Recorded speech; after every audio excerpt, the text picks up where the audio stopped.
खुशामदीद आप जो महफिल में आ गए, खुशामदीद आप जो महफिल में आ गए, जलवे बहार बन के निगाहों में छा गए, जलवे बहार बन के निगाहों में छा गए।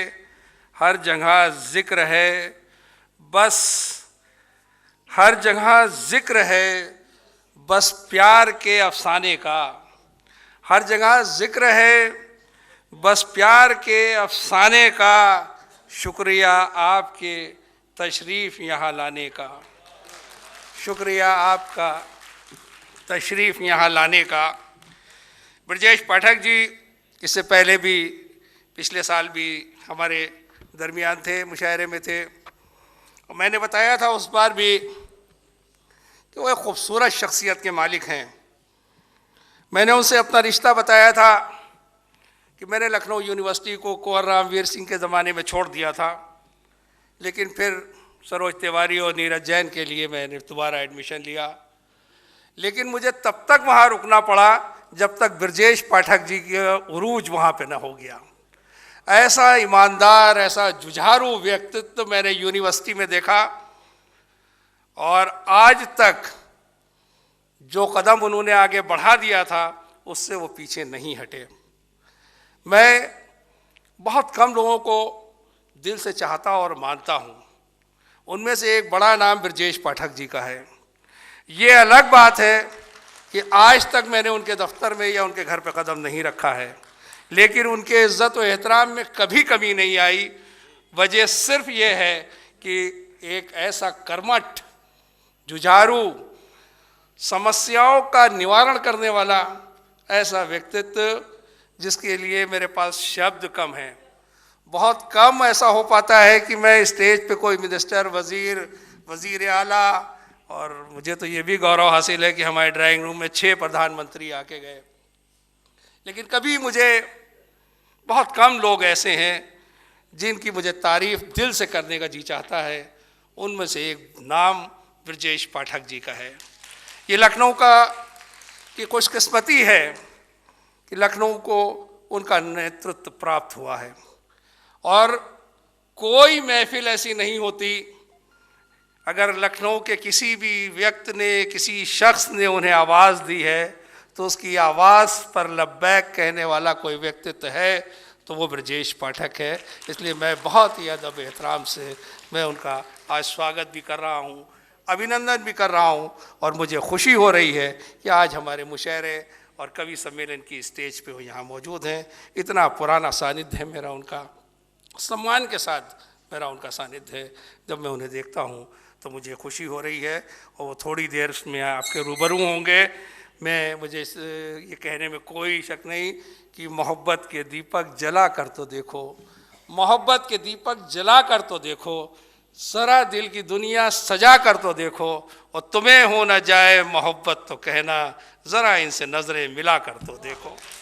ऐसा व्यक्तित्व हमारे बीच है। मैं उनका स्वागत और अभिनंदन कर रहा हूँ और बहुत ही मैं आभारी हूँ अमरनाथ मिश्रा जी का कि वो खूबसूरत महफिल सजाते हैं।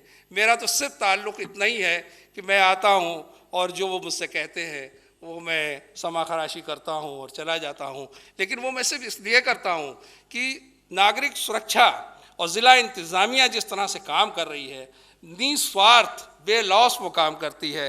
मुझे शेर याद आता है कि ये ज़रूरी नहीं कि सजदे हों, ये सिविल डिफेंस का मुझे जो समझ में आता है काम कि ये ज़रूरी नहीं कि सजदे हों या लबों पर किसी का नाम आए, राम राम राधे राम राधे, इस तरह का। ये ज़रूरी नहीं कि सजदे हों या लबों पर किसी का नाम आए, ये ज़िंदगी भी तो एक इबादत है, शर्त यह है किसी के काम आए। ये ज़िंदगी भी तो एक इबादत है, शर्त यह है किसी के काम आए। ऐसी सोच रखने वाला ऐसा संगठन, ऐसा बड़ा संगठन जो निस्वार्थ सेवा के लिए जाना जाता है और उसका नेतृत्व अमरनाथ मिश्रा, जयराज तोमर और हमारे सिटी मजिस्ट्रेट साहब और डिस्ट्रिक्ट मजिस्ट्रेट साहब उसको करते हैं। हम उन सब के आभारी हैं कि लखनऊ को जब बचाना होता है, लखनऊ को जब सजाना होता है तो हमें सिविल डिफेंस की तरफ देखना पड़ता है। मैं एक बार ज़ोरदार तालियों के लिए कि सिविल डिफेंस के लोग अपने लिए तालियां बजा लें कि ऐसा संगठन मुश्किल से देखने को मिलेगा। आइए, मैं अमरनाथ मिश्रा जी को आमंत्रित कर रहा हूं कि वो अपनी कुछ बात रखें, उसके बाद सम्मान होगा। और कार्यक्रम की विधिवत शुरुआत के लिए मैं ब्रजेश पाठक जी से मैं निवेदित हूं कि वो आएँ और दीप प्रज्वलित करके आज के समारोह का उद्घाटन करें।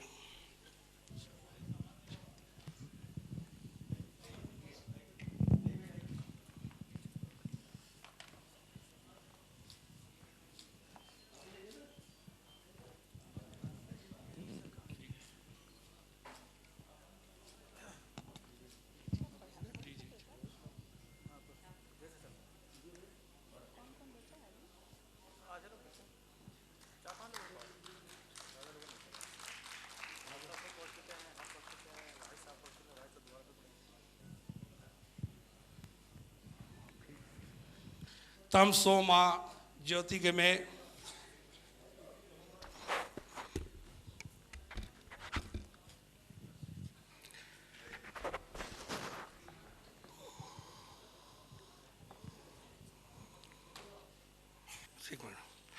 इससे पहले कि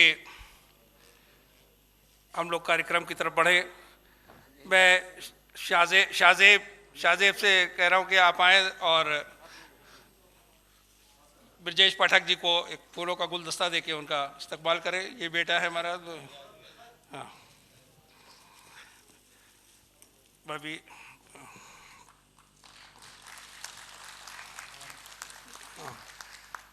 मैं अमरनाथ मिश्रा जी से निवेदन कर रहा हूँ कि वो ब्रजेश पाठक जी को गुलदस्ता देके और उनका सम्मान देके सम्मानित करें। और बहुत ही खुशी की बात है कि हमारे बीच हमारी सूबे के वज़ीर की पत्नी हमारी भाभी यहाँ तशरीफ़ लाई हैं और उनका भी स्वागत और अभिनंदन है।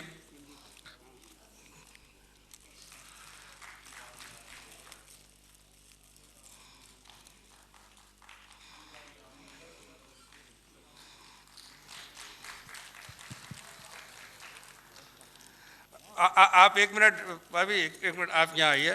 देखिए, मैंने अभी जो कुछ ब्रजेश जी के बारे में कहा, ये उनकी धर्म पत्नी, आप थोड़ा सा आगे आइए। मुझे एक शेर याद आ गया इत्तेफाक से, इसलिए मैंने आपको यहाँ बुलाया कि नींद की तय में कई ख्वाब हुआ करते हैं, नींद की तय में कई ख्वाब हुआ करते हैं, ये ख़जाने बड़े नायाब हुआ करते हैं, और मुस्कुराना है तो इनसे सलीका सीखो, इस इबादत के भी आदाब हुआ करते हैं।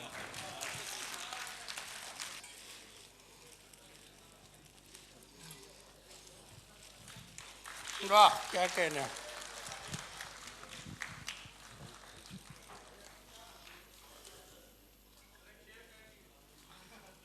मुझे लग रहा है कि इतना पावरफुल, वैसे ही वो मिनिस्टर थे, उनके हाथ में ये देख के परशुराम का जो एक मेरे पास हथियार है वो देख के और ताकत। अखिलेश मिश्रा, उसके बाद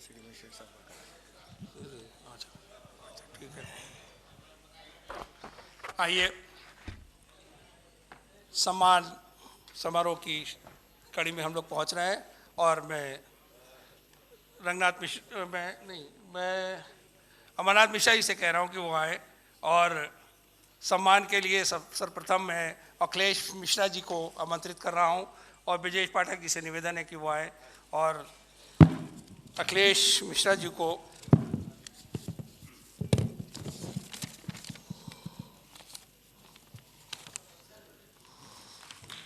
रामधारी सिंह दिनकर सम्मान, एक ऐसा कवि रामधारी सिंह दिनकर, उनको हम श्रद्धांजलि अर्पित करते हैं। और अखिलेश मिश्रा,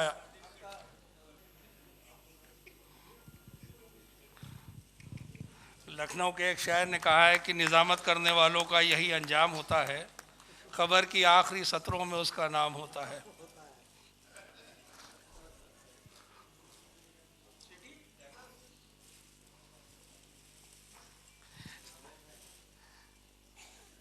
सिटी मास्टर साहब से कि उनका सम्मान हो रहा है। शाहजेब ज़रा एक वो ले आए। हाँ हाँ हाँ, एक और।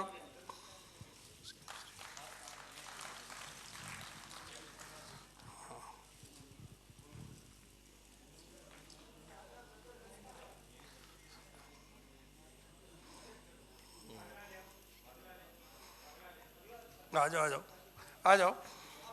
हाँ पर ठीक, एक ये सिटी मजिस्ट्रेट साहब को गुलदस्ता, आ जाओ शाहजेब से गुलदस्ते की एक गुलदस्ता सिटी मजिस्ट्रेट साहब को। नहीं उधर लिए खड़े, हाँ, सामने इधर घूम जाओ। हाँ ये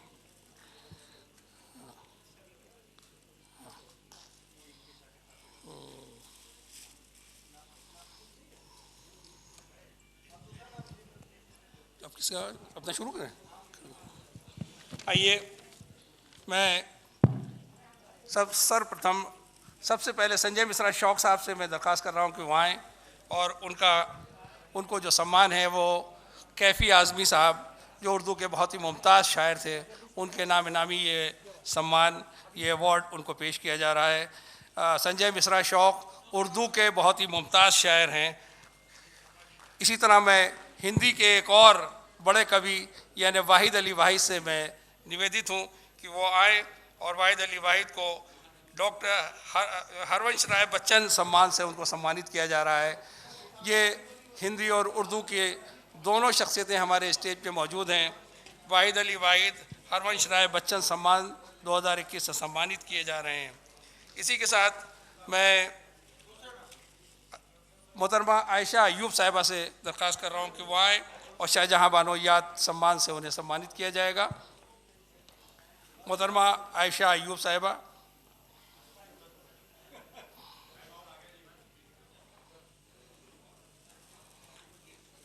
डॉक्टर हारून रशीद साहब से दरख्वास्त है कि वो आए और फ़िराक गोरखपुरी, रघुपति राय साहब फ़िराक गोरखपुरी के नाम से सम्मान है वो उनकी खिदमत में पेश किया जा रहा है। उनकी शेरी अदबी खिदमत का एतराफ़ करते हुए उन्हें ये अवार्ड पेश करते हुए हम लोग फ़ख्र महसूस कर रहे हैं। डॉक्टर हारून रशीद। एक और हमारे स्टेज पे बड़ा नाम है, दुनिया में जाना पहचाना नाम है, मैं मुशायरे की दुनिया का एक मुमताज़ नाम डॉक्टर कमर तारिक कमर से मैं दरख्वास्त कर रहा हूँ कि वो आएँ। डॉक्टर तारिक कमर।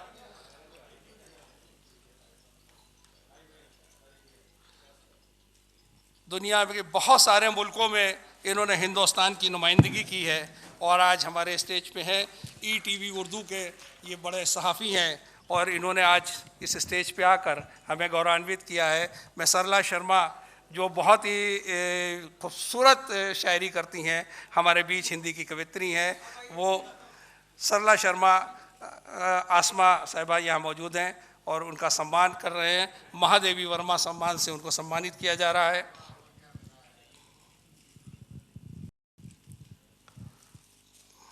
डॉक्टर रंगनाथ मिश्रा सत्य जो अगीत विधा के जनक हैं, उन्हें हम पंडित कृष्ण बिहारी वाजपेयी यानी अटल बिहारी वाजपेयी साहब के पिताश्री के नाम नामी ये सम्मान दे रहे हैं, क्योंकि ब्रज भाषा के वो बहुत अच्छे कवि थे और डॉक्टर रंगनाथ मिश्रा सत्य जी ने पूरी ज़िंदगी साहित्य को पे उनकी समर्पित है। मैं राकेश वर्मा जी, डॉक्टर राकेश वर्मा जो IAS रहे हैं, जिनकी शायरी आपने अभी सुनी है, उन्हें गोपाल दास नीरज के सम्मान से उन्हें सम्मानित किया जा रहा है। हम जिन लोगों के नाम पे ये अवार्ड दिए जा रहे हैं उन्हें अपना भरपूर खराज अक़ीदत पेश कर रहे हैं और जिन लोगों को दिए जा रहे हैं उन्हें हम अपनी मुबारकबाद पेश कर रहे हैं। इसके बाद खाकसार ले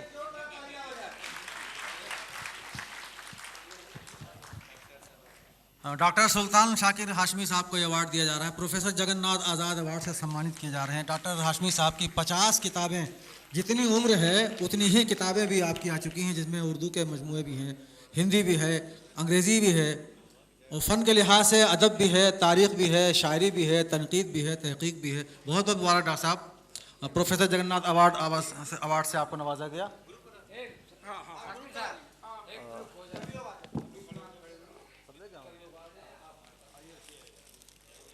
वो अजीज सिद्दीकी क्या चलेंगे? क्या अजीज सिद्दीकी गए?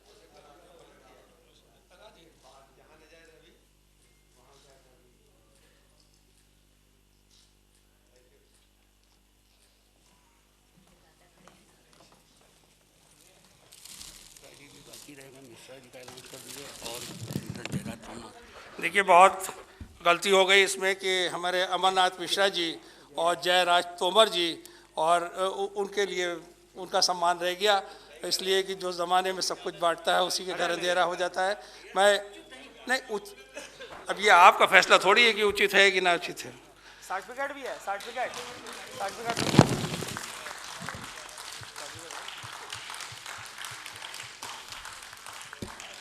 अमरनाथ मिश्रा जी को दिया जा रहा है और मुझे शेर याद आ रहा है कि मेरी निगाह ख़ास का ये इंतखाब है, मेरी निगाह ख़ास का ये इंतखाब है और सानी नहीं है इनका ये लाजवाब हैं।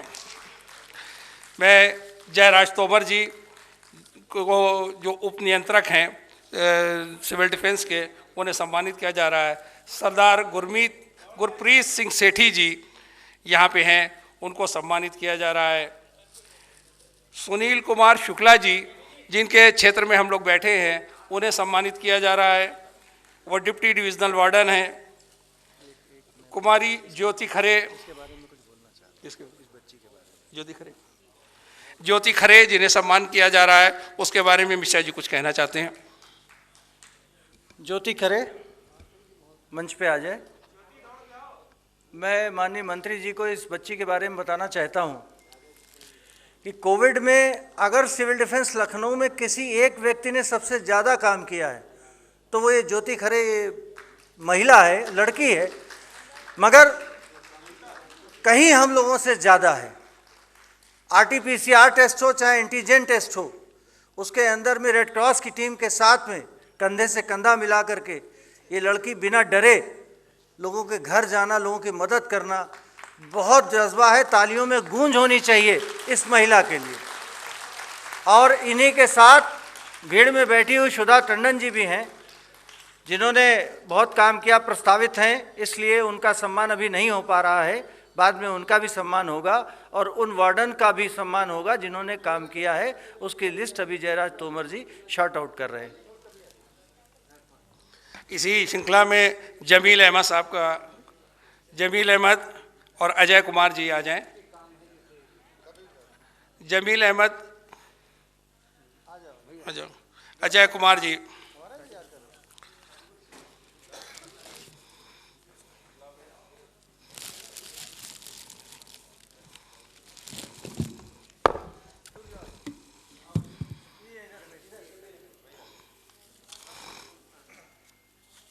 अजय कुमार सिविल डिफेंस में पावर लिफ्टिंग के बहुत हमारे बताइए।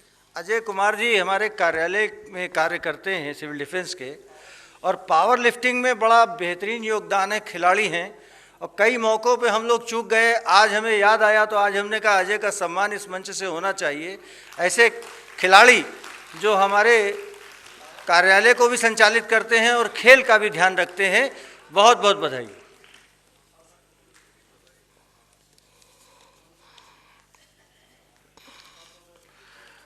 मुझे पता है कि ज़रूर इस वक्त जो है वो ब्रजेश पाठक जी के अभी भी 2-3 कार्यक्रम बचे होंगे, तो वो कहीं जाए उससे पहले मैं उनसे निवेदन कर रहा हूँ सिर्फ 2-3 शायर हमारे उन्हें सुन ले, उसके बाद उन्हें जहाँ भी जाना है वो आज़ाद हैं। मैं अपने शायर और कवि को उनके सामने प्रस्तुत करूं, अपनी शायरी के लिए उन्हें आमंत्रित करूं, उन्हें दावत कलाम दूं, उससे पहले मैं अमरनाथ मिश्रा जी से निवेदन कर रहा हूं कि वो अपना बात कह लें और स्वागत कर लें ब्रजेश पाठक जी का। इस ऐतिहासिक सभागार में, जिस कन्वेंशन सेंटर का नाम श्रद्धेय अटल जी के नाम पर है और उन्हीं की सांसद निधि से इसका निर्माण हुआ है, माननीय ब्रजेश पाठक जी, उनकी सहधर्मिणी नम्रता पाठक जी, मंचासीन आदरणीय अखिलेश मिश्रा जी, राकेश वर्मा जी और इन सब की महफिल, खूबसूरत फूलों की महफिल सजाने वाले सुल्तान साकिर हाशमी साहब और सम्मानित कवि सरस्वती के मानस पुत्र जो इस मंच पे बैठे हैं, सभी का बहुत ही सम्मान, आभार, अभिनंदन है। निश्चित तौर पे ये एक ऐतिहासिक कवि सम्मेलन और मुशायरा है। आज इस मंच से माननीय मंत्री जी का कद उत्तर प्रदेश में किसी से छिपा नहीं है। अक्सर हम लोग मंच से भी और मंच के बाहर भी ये बात कहते हैं कि इससे पूर्व में जो हमारे राज्यपाल थे राम नाईक साहब, तो जब भी उनसे मिलने जाते थे तो असल में वो भूल जाते थे थोड़ा सा कभी कभी। तो जब भी मिलो तो उनसे वो एक बात जरूर पूछते थे, तुमने शहंशाह देखी है? तो फिर 2 बार जाने के बाद मैं खुद ही कहता था, सर उसमें डायलॉग है कि राम नाईक से मिले कि नहीं मिले, तो बहुत खुश हो जाते थे। लेकिन आज लखनऊ मध्य के विधायक हैं, लेकिन लखनऊ के किसी थाने में अगर कोई अपनी समस्या लेके जाता है तो निश्चित तौर पे वो थानेदार भी डरता है, वो सरकारी अधिकारी भी डरता है कि ऐसा तो नहीं ब्रजेश पाठक से जाके शिकायत कर आएंगे। और मंच पर दैनिक जागरण का कार्यक्रम हो चाहे एनेक्स का कार्यक्रम हो, वहाँ समस्याएं माननीय मंत्री जी के सामने उठी और मंच से ही उसका निवारण करने की क्षमता, ऐसे सूर्य हैं ब्रजेश पाठक भी। व्यस्ततम कार्यक्रमों में से भी कोई भी चला जाए, ये ऐसा नहीं है कि अमरनाथ मिश्रा चले जाएं या कोई ना जाए, कोई भी चला जाए और आपसे अगर समय मांगता है तो जनता के लिए 24 घंटे दरवाजे खुले हैं और 24 घंटे समय देते हैं। कोविड के दौरान भी आपके दरवाजे भीड़ लगी रही, जहां पर लोग दुबके बैठे थे और स्वयं संक्रमित होने के बाद भी पुनः फील्ड में कूद पड़े और उसी ताकत से काम किया। तो ऐसे माननीय मंत्री जी का बहुत बहुत आभार। आप सिविल डिफेंस के कार्यक्रम में पिछले वर्ष भी आए थे, जब 26 जनवरी को हिंदी संस्थान में एक कार्यक्रम हुआ था, उसके बाद कोविड की वजह से 15 अगस्त का कार्यक्रम वर्चुअल हुआ था। आज पुनः हम एकत्रित हैं। आज भी कोविड की वजह से हमने छोटे हाल का ही चुनाव किया क्योंकि बहुत ज़्यादा भीड़ की आदेश नहीं थे। लेकिन ये सच है कि व्यक्ति अपने व्यक्तित्व से ही बड़ा होता है। लोगों के हृदय से उसके व्यक्तित्व का आकार नापा जा सकता है। कोई कितने भी बड़े पद पे हो वो बड़ा नहीं होता, जो लोगों के हृदय में निवास करता है वो बड़ा होता है। ऐसे पाठक जी आज मंच पर सुशोभित हैं। उसके साथ साथ आदरणीय पाठक जी से हम एक अपने सिविल डिफेंस की व्यथा भी कहेंगे। आप इस प्रदेश सरकार के माननीय कैबिनेट मंत्री हैं। सिविल डिफेंस हमेशा आपके दिशा निर्देश पे काम भी करता रहा है। आज की तारीख में ये विभाग मुख्यमंत्री जी देख रहे हैं। कतिपय कारणों से हमारे लखनऊ नगर में 95 से 13 डिवीज़नें कार्यरत थीं, जो एक आदेश से 5 डिवीज़नों को समाप्त कर दिया गया। राजस्थान, वेस्ट बंगाल, दिल्ली उदाहरण हैं जहां पर सिविल डिफेंस को उन्होंने हर जिले में कंपलसरी कर दिया है। वहीं ये हमारा दुर्भाग्य है कि लखनऊ में सिविल डिफेंस की 5 डिवीज़नें ख़त्म हो गईं। लगभग 800 साथी हमारे जो निस्वार्थ सेवा कोरोना में भी किए, वो बिना कारण बताए एकदम से निकाल दिए गए। इसके लिए शासन में पत्र भी गया, मुख्यमंत्री जी के यहाँ भी पत्र पहुँचा। मुख्यमंत्री जी ने के यहाँ से उसमें क्वेरी लग गई कि मुख्य सचिव से वार्ता करके इस विषय को फिर से उठाएं। तो मैं आदरणीय मंत्री जी से आग्रह करता हूं कि ये टीम सिविल डिफेंस की, जिसको मुझे इस मंच से कहने में कोई गुरेज नहीं है कि जब वसुंधरा राज्य की सरकार थी राजस्थान में, तब का आदेश है कि उन्होंने हर जिले में इसको कंपलसरी किया। हम मानदेय पर नहीं जाते, वो तो वहाँ पर 650 रुपये 550 रुपये 8 घंटे ड्यूटी का देते हैं। हमारा सिविल डिफेंस का वार्डन लखनऊ का कोई मानदेय नहीं मांग रहा, सम्मान चाह रहा है। उसने निस्वार्थ काम किया। हमारी आवाज आप हैं, हमारे दर्द को आप पहचानते हैं। कोई भी व्यापारी के साथ कोई घटना होती है, आप तत्काल मौके पे पहुंच के अधिकारियों को तलब करते हैं। ये निस्वार्थ संगठन है। माननीय मंत्री जी, आपसे आग्रह है कि वो साथी जो 95 से लगभग आप जोड़ लीजिए 25 साल काम कर चुके हैं, उनको एकदम से हटा देना, ये कहते हुए कि निदेशालय की अनुमति नहीं थी, तो फिर निदेशालय ने उनमें से राष्ट्रपति पदक के लिए कैसे अनुमोदित कर दिया अगर अनुमति नहीं थी? गलती निदेशालय की, भुगतान निस्वार्थ कार्यकर्ता भुगते, यह उचित नहीं है। ये हमारी आपसे अनुनय विनय है कि आप इस चीज़ को स्वयं देखें और इसको ठीक कराने का प्रयास करें। लखनऊ में पुनः सिविल डिफेंस उसी ताकत से खड़ा हो जिस ताकत से वो जाना जाता था। आज हिंदनगर, राजाजीपुरम, इंदिरा नगर, गोमती नगर की डिवीज़नें समाप्त कर दी गई हैं। इस पे मैं आपका ध्यान जरूर चाहूँगा। और हमारी जानकीपुरम की जो डिवीज़न थी लोहिया नगर के नाम से, ये 5 डिवीज़नें हमारी समाप्त कर दी गई हैं। कहाँ तो केंद्र सरकार हमको कम्युनिटी पुलिसिंग, डिज़ास्टर मैनेजमेंट में जोड़ रही है, हमें ट्रेनिंग दी जा रही, और कहाँ तो हमारी संख्या ही घट जाएगी तो हम काम कैसे करेंगे सर? इसलिए आपसे आग्रह है कि आप इस बात को ध्यान में देते हुए माननीय मुख्यमंत्री जी तक हमारी पीड़ा को पहुँचाएँ, और कहीं ना कहीं इन वार्डनों का सम्मान और हमारा भी सम्मान जब ही सही होगा जब इनको पुनः स्थापित करके आपके द्वारा इनको पत्र मिल जाएगा। धन्यवाद।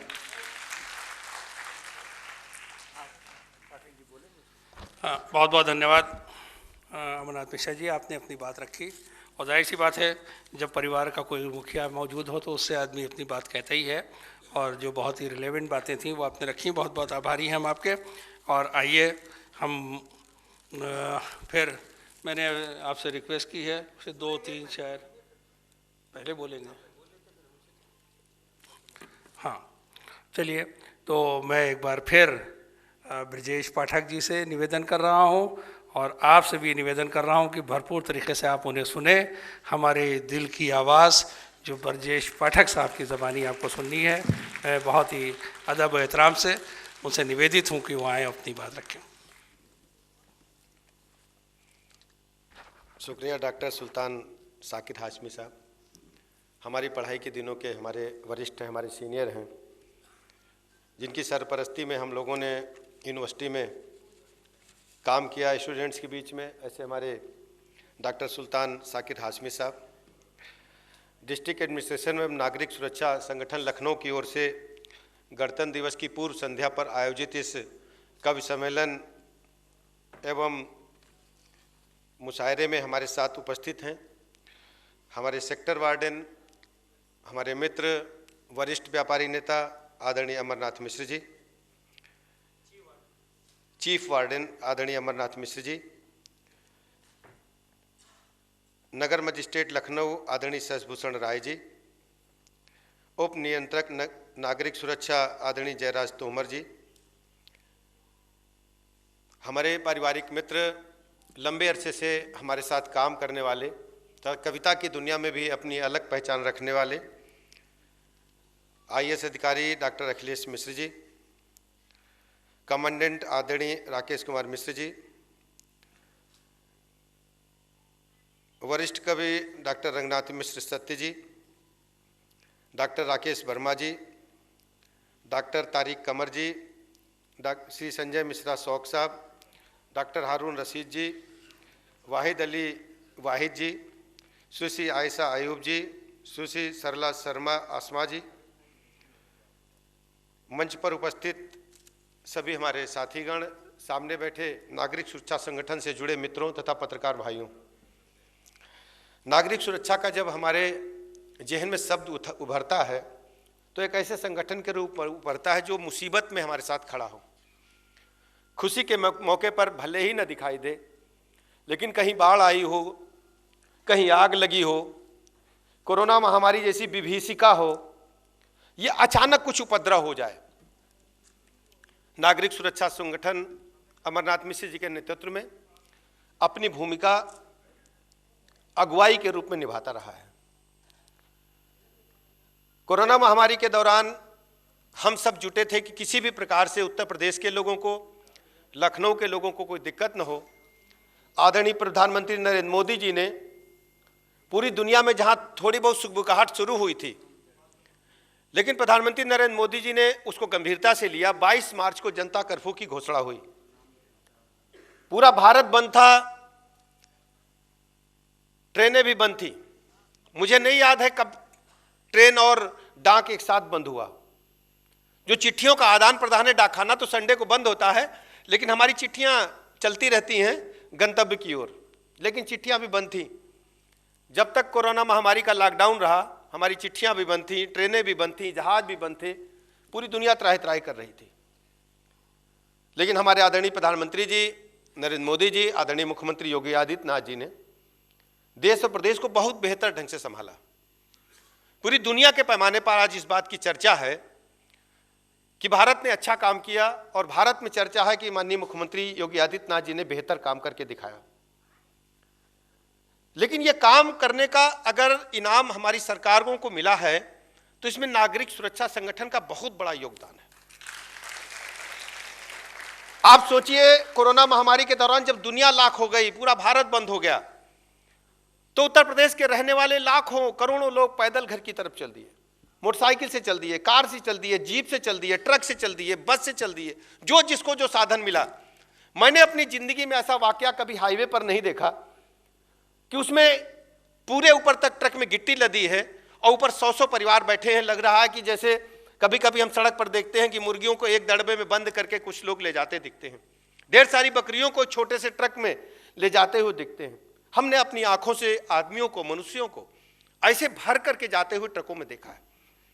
हद तो तब हो गई जब साधन सीमित हो गए, लोग पैदल अपनी घर की तरफ चल दिए। एक तस्वीर वायरल हुई थी, आप लोगों ने भी देखा होगा, एक महिला अपने बच्चे को ट्रॉली बैग पर लाद करके ले जा रही है, बच्चा सो गया है ट्रॉली बैग पर, लुढ़काते हुए ले जा रही है। उस तस्वीर ने हमारे दिलों को हिला दिया था।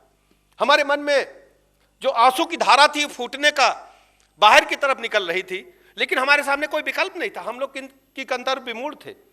लेकिन नागरिक सुरक्षा संगठन और लखनऊ के मित्रों ने हमारा साथ दिया। लखनऊ के हाईवे पर जब देखा कि गर्मी की दोपहर में 48 डिग्री टेम्परेचर में हमारे भाई निकल रहे हैं, तो उनके पेट को भोजन, पानी और नंगे पैरों में चप्पलें पहनाने का काम भी हमारे मित्रों ने किया, हमारे पार्टी के लोगों ने, मित्रों ने किया।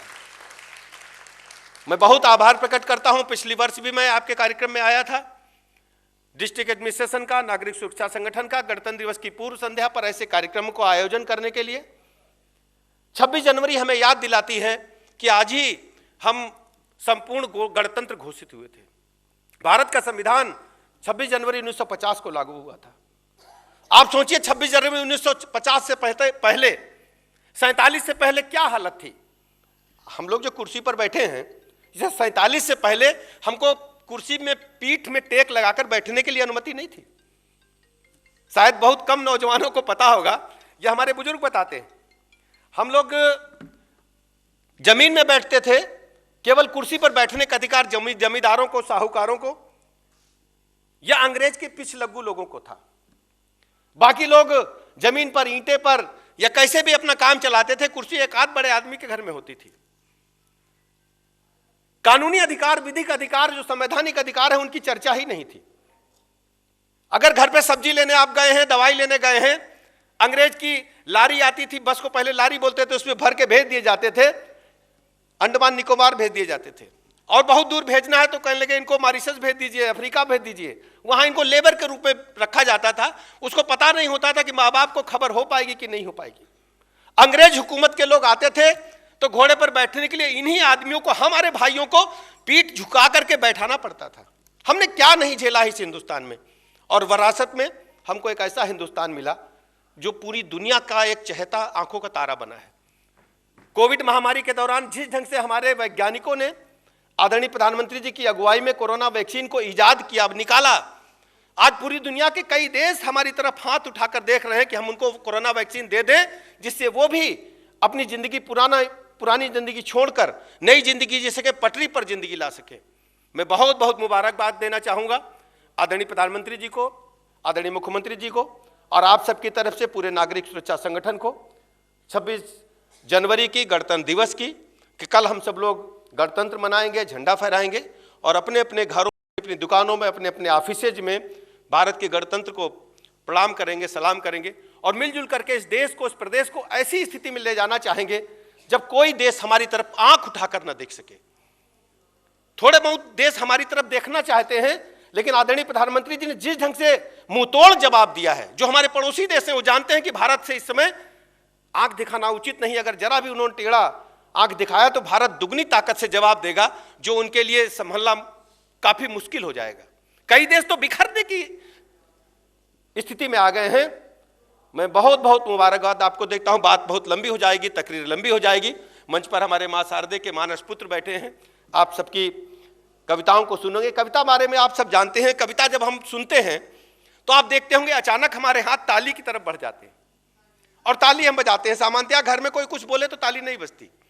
कविता सुनकर के ताली तभी बजती है जब आपको लगता है कि ये व्यक्ति जो मंच पर हमारी बातों को कह रहा है, ये तो हमारी बातें हैं, ये तो हमारे मन में जज्बात थे, ये हमारे शब्द थे।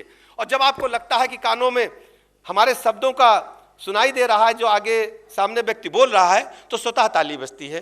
मैं सभी सरस्वती के मानस पुत्रों का इस मंच पर अभिनंदन करता हूं, शुभकामनाएं देता हूं।